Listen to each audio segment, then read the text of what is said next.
Iceland's volcanic crisis is escalating, and what is unfolding right now on the Reykjanes Peninsula is unlike anything seen here in over 800 years. 7 eruptions in just 3 years. Streets tearing open overnight. An entire town evacuated, not once but repeatedly. And the lava flow, it hasn't stopped. For nearly 8 centuries, this stretch of volcanic terrain remained silent, calm enough for people to build homes, businesses, and entire communities. Then in 2021, the ground split apart, and it hasn't stopped splitting since. But here's what makes this truly frightening. Scientists are no longer describing this as a disaster Iceland will recover from. They are calling it a permanent transformation. The peninsula itself is changing shape. New land is emerging from the ocean. And the predictive models that were supposed to tell us when this would end are no longer reliable. The question is no longer when the eruption will stop. The real question is, what happens when the volcano beneath your home never returns to sleep? To understand why this situation is so alarming, you first need to understand what Iceland really is. This is not simply a cold island in the North Atlantic. Iceland is one of the most geologically active places on Earth. It sits directly atop the Mid-Atlantic Ridge, a massive fracture in the ocean floor where the North American and Eurasian tectonic plates are slowly pulling away from each other. Every day, those plates drift a little farther apart. And all that tension, all that heat, all that pressure building deep within the Earth has to be released somewhere. In Iceland, it goes up. The country has up to 130 volcanoes. More than 30 are still active today. Eruptions are not news in Iceland. They are a fact of life, written into the national identity, the same way tornadoes are written into the American Midwest, or monsoons are written into Southeast Asia. Icelanders do not fear volcanoes the way outsiders do. They live beside them, work beside them, and have built an entire civilization on top of them. Now zoom in on the southwestern corner of the island, a 50-mile stretch of jagged volcanic rock jutting out into the Atlantic. This is the Reykjanes Peninsula. 30,000 people call it home. Iceland's only international airport sits on its edge. The geothermal power plants that heat and light the capital city, Reykjavik, are buried in its ground. The world-famous Blue Lagoon, the country's most visited tourist attraction, sits directly on top of it. And for nearly 800 years, Reykjanes was quiet, geologically still, safe enough that generations of Icelanders built their lives there without a second thought. Scientists had a word for what the peninsula was doing during those 8 centuries: resting. But in the world of volcanoes, resting never means finished. What makes Reykjanes different from Iceland's other volcanic zones is not just its location, it is the type of system buried beneath it. Multiple interconnected magma chambers sit below the surface, linked together like a network of underground pressure vessels. When one fills, the pressure does not simply release and disappear.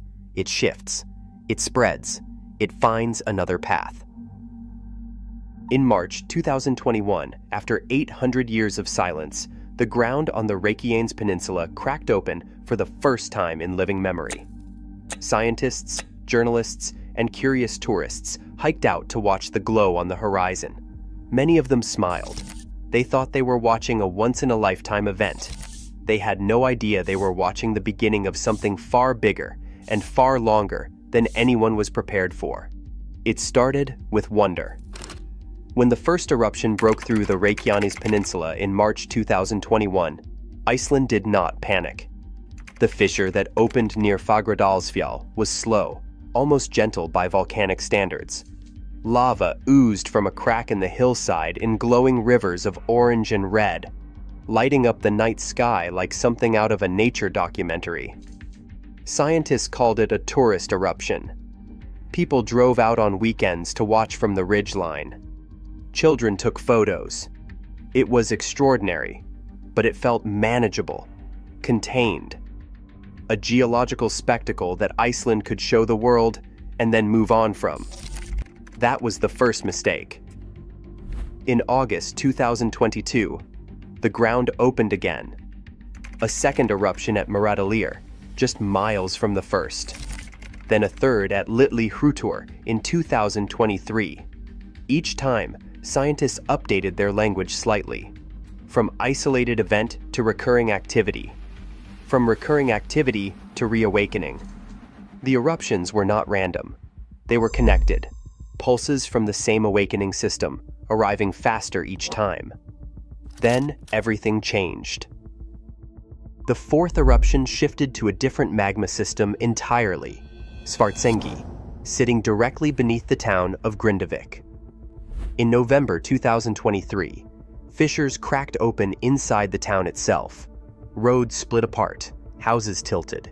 The 3,800 residents of Grindavik were given hours to grab what they could carry and leave. Some took photo albums, some took medications, some left with almost nothing, believing they would be back within days. 3 more eruptions followed, each one faster than the last, each one with less warning. Lava breached the defensive barriers built to protect the town. Eruption intervals that once stretched across months shrank to weeks. The volumes of lava being released grew larger with every new event. 7 eruptions in 3 years. The numbers alone are staggering. But what truly alarmed scientists was not the count. It was the pattern. Because this was not a volcano releasing pressure and settling back down. This was a system building momentum, accelerating in ways the models had not predicted, on a timeline that nobody had prepared for, and nobody could say with confidence where that momentum ends. To understand why scientists are so alarmed, you need to understand what is actually happening beneath the surface. Deep below the Reykjanes Peninsula, magma is pooling inside underground chambers. As it accumulates, the pressure builds. The ground above it physically rises, swelling upward by centimeters per day, like a blister forming on the skin of the Earth. GPS sensors operated by the Icelandic Meteorological Office track this inflation in real time, measuring every millimeter of movement. When the pressure finally becomes too great, the ground ruptures and an eruption begins. Then the cycle resets. The chamber empties, the ground deflates, and the magma starts building again. What is terrifying about Reykjanes is that this cycle is accelerating. The time between eruptions is shrinking. The ground is refilling faster than it did before. Scientists describe it as a system that is not releasing pressure and recovering. It is releasing pressure and then immediately reloading. And now there is a deeper disagreement forming in the scientific community. One group of researchers believes this is an intense but temporary active period. The system is burning through accumulated magma that built up over centuries of quiet. Eventually, they argue, the supply will exhaust itself and the peninsula will return to dormancy. But another group is not convinced. They point to Iceland's geological record, which shows that Reykjanes does not experience single eruptions followed by long rests. It experiences volcanic eras, periods of intense, sustained activity lasting decades or even centuries, separated by long silences. The last era ended 800 years ago. The evidence, they argue, suggests a new one has begun. Satellite thermal imaging is adding weight to the more alarming interpretation. Heat signatures beneath the peninsula are not shrinking between eruptions. They are growing. Magma appears to be accumulating at shallower depths with each new cycle, meaning future eruptions could reach the surface faster and with less warning than anything seen so far. International volcanologists studying similar long-duration systems, from Italy's Campi Flegrei to Hawaii's Kilauea, warn that once a volcanic system of this scale enters an active era, the realistic question is never whether it will erupt again, it is only how soon. The ground is keeping score, and right now, the score is not moving in humanity's favor.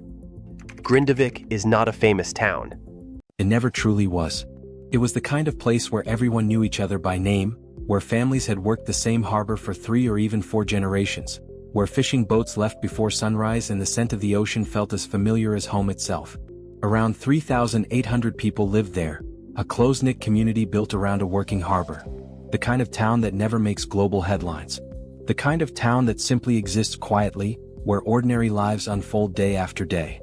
Then the earth opened beneath it. In November 2023, Deep fissures tore through the streets of Grindavik without warning. Not on a distant hillside. Not across an empty lava field.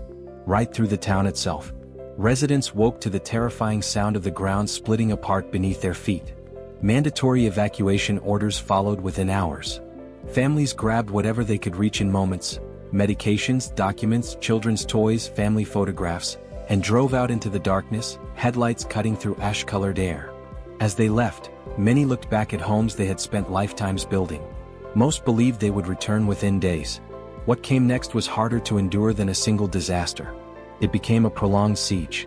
Residents were briefly allowed to return, only to be forced out again as pressure built beneath the surface and new eruptions threatened. Then it happened again. And again. Each return brought deeper uncertainty.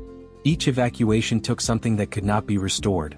A sense of safety, a belief that the worst had passed, the quiet trust that home would always remain. Some residents refused to let go completely. Fishermen returned between evacuations to check their boats. The same instinct that once drove Robert Chin back to his dairy farm in 1973. The refusal to abandon the thing that defines you. Others made the harder decision quietly, loading moving trucks and not looking back. The psychological toll of a disaster without an ending point is different from any other kind of loss. There is no single moment to grieve, no clear line between before and after, just an ongoing, grinding uncertainty that wears people down in ways that a single catastrophic event, as terrible as that would be, simply does not. For thousands of Grindavik residents, the volcano did not take everything at once. It took everything slowly, piece by piece, eruption by eruption. The eruptions on the Reykjanes Peninsula are not just destroying a town, they are threatening the infrastructure that keeps an entire country running. Start with the Svartsengi geothermal power plant. This single facility supplies electricity and hot water to roughly 30,000 homes, including much of Reykjavik's famous district heating system, the network of pipes that pumps naturally heated water directly into buildings across the capital, keeping them warm through Iceland's brutal winters without burning a single drop of oil or gas. Svartsengi is not just an energy source, it is a lifeline, and it sits within direct range of the lava flows that have been advancing and retreating across the peninsula since 2021. During multiple eruptions, lava came close enough to the plant that workers were evacuated and operations were suspended. The facility has survived so far, but each new eruption tests that survival again.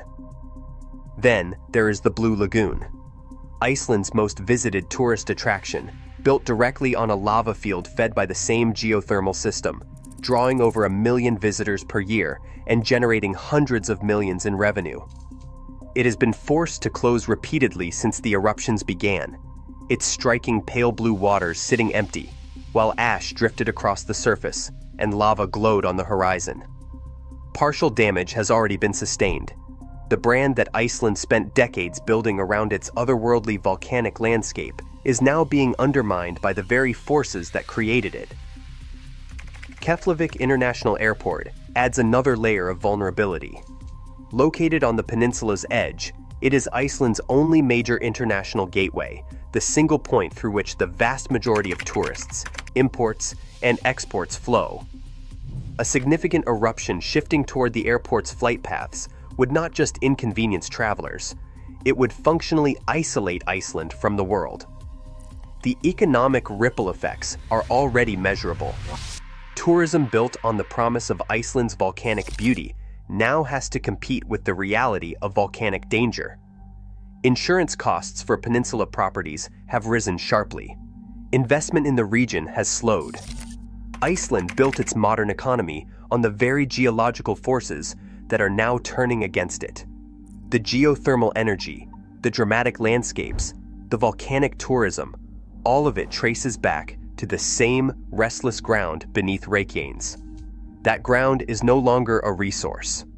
Right now, it is a threat. Iceland has been here before.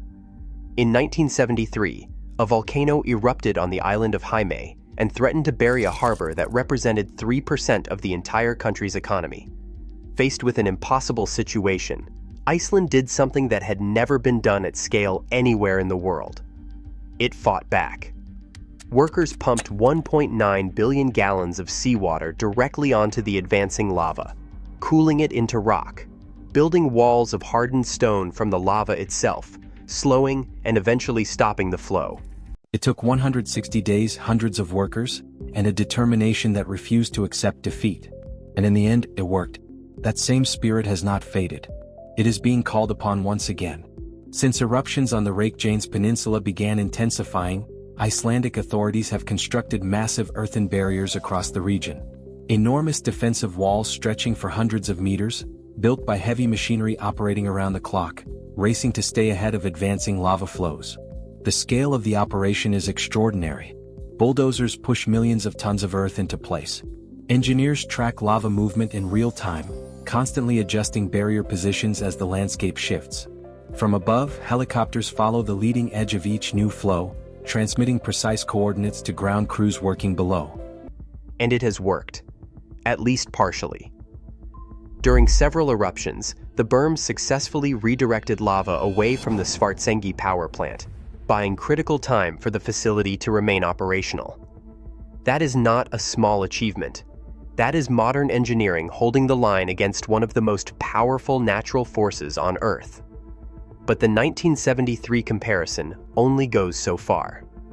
At Heimaey, there was a single lava front advancing from a known location. Workers could target it, concentrate their resources, and measure progress in real time. On the Reykjanes Peninsula, the threat is fundamentally different. Fissures can open anywhere along a miles-long volcanic zone with very little warning. A berm built to protect against one eruption may face a completely different direction the next time. The defensive strategy that saved Heimaey was built for a fixed enemy. Reykjanes is not a fixed enemy. Engineers and scientists are now debating what a long-term defensive infrastructure for the entire peninsula would require, and whether such a thing is even possible. The answer, so far, is uncertain. Iceland knows how to fight a volcano.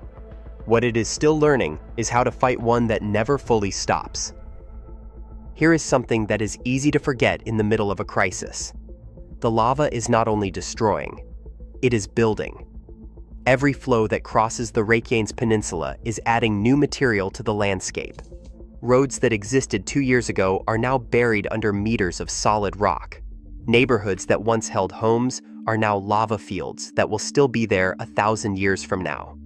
The coastline itself has extended outward in places where lava has reached the ocean, cooling into new land that did not exist before 2021. Iceland is physically larger today than it was when the first fissure opened at Fagradalsfjall. This is not a side note. It is the central truth of what is happening on Reykjanes. The peninsula is being permanently reshaped, not damaged and recoverable, not temporarily altered, permanently, geologically, irreversibly changed, in ways that will outlast every person alive today, and likely every person their grandchildren will ever know. To a geologist, this is not a crisis. It is Iceland doing what Iceland has always done. The entire landmass, every mountain, every valley, every harbor and coastline was built by exactly this process over millions of years. The Mid-Atlantic Ridge has been pushing new material to the surface since long before the first human being walked the Earth. What feels like catastrophe at a human timescale is, at a geological timescale, simply Tuesday. But humans do not live on geological timescales. They live on the scale of a lifetime, a generation, a community. And on that scale, what is happening on Reykjanes is a genuine and unresolved crisis with no clear endpoint in sight. Scientists studying Iceland's geological record have identified previous volcanic eras on the Reykjanes Peninsula, lasting anywhere from several decades to several centuries. If the current activity follows historical patterns, the eruptions could continue well into the lifetimes of children being born today. The peninsula that emerges on the other side of this era will be a different place than the one that existed in 2020. Reykjanes sits on the mid-Atlantic ridge, the same system running the full length of the Atlantic Ocean floor, driving the slow drift of continents, reshaping the planet on a scale no human force can match or meaningfully resist. What is happening in Iceland is not an interruption of the natural order. It is the natural order, expressing itself with complete indifference to everything built on top of it. Iceland has always lived with volcanoes. That is not a poetic observation. It is a practical, daily, generational reality that shapes everything about how this country thinks, builds, and survives. The volcanoes are not a backdrop to Icelandic life. They are part of its foundation, literally and culturally. You do not settle a land of 130 volcanoes and 30 active ones without developing a certain relationship with fire beneath your feet. That relationship has been tested before. In 1973, Jaime burned, and Iceland fought back with seawater and stubbornness and won. The harbor was saved. The community returned. The island that nearly disappeared became a symbol of human determination against geological odds. Iceland learned that lesson, but the Reykjanes Peninsula crisis is a different challenge. High was a battle with a clear beginning, middle, and end. One volcano, one harbor, 160 days, one victory. Reykjanes is permanent. It is a new reality measured in decades, possibly longer. Barriers will be built and rebuilt. Evacuations will repeat. Residents face the same impossible choices: stay or go, fight or release. There is no single heroic moment. Only the ongoing work of living alongside a force that operates on its own scale. Other nations should not feel distant. Volcanic eruptions, fault lines, rising seas, nature ignores borders. Iceland may not have all the answers, but it has the most important one: the determination to keep showing up, building, pumping, and fighting for the harbor even when it burns. The volcano will erupt again. The ground will split and rise.